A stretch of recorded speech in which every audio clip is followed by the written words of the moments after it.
Resilahatra Ramatoa Rajonary Mampianina Voangy vadiny filohampirenena Rajonary Mampianina Hery fa manana zo sahala amin'ny ankizy rehetra ireo ankizy sembana. Nanolotra fitaovana maro karazany tetsy amin'ny fitoeran'ny fitazana zaza sembana ny avana etsy Ambatomaraky izany ny ekipan'ny vadiny filohampirenena ho fanampiana ny fitoerana eo amin'ny andraikitra sahany. Ankizy sembana misy 20 amin'izao fotoana izao no raisina tanana ao amin'ny fitoerana ny avana etsy Ambatomaro. Fitoerana sahan'ny fikambana communauté des enfants polyhandicapés na CEP.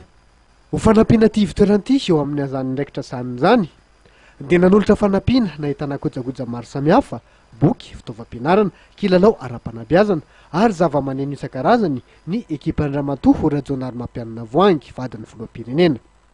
Izy dia manetana ary makasitraka tanteraka ny fikambanana toy itony izay miaha sy mijery ny zanaka malagasy ary ny tarigetra izay atolony ary entiny ho anay ekipana dia ny hoe fiarametany be sy ny maro dia ahafahana mahavita asa tsara.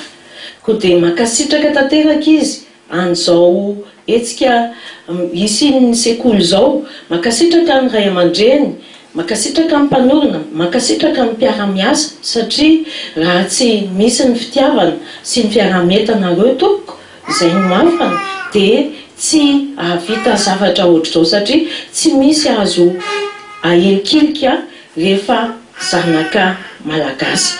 Natokana ho an'ny efitrano fanaovana kinésithérapie sy efitrano fianarana ireto fitaovana natolotra reto. Araka ny fantatra nandritry ny fotoana dia sekoly manokana mitaiza ireo sembana tratrany fahasembanana ara-batana vokatry ny tsy fahalavo rarian'ny atodony fitoerana ny avana. Hatramin'ny taona 1970 dia efa zaza sembana miisa 100 no notezaina tao amin'ny fitoerana ny avana. Ray no afaka baka ka mandalina fampianarana ambony mikasika ny teny anglisy izy any amin'ny université amin'izao fotoana izao. Mpanabe miisa 9 kosa no misahana ny fitezana ireo zaza, mpitsabo miisa 2, kinésithérapeute 2 ary mpanabe 2. Nanamarika ny fotoana ny fitsidiana ity fitoerana ity.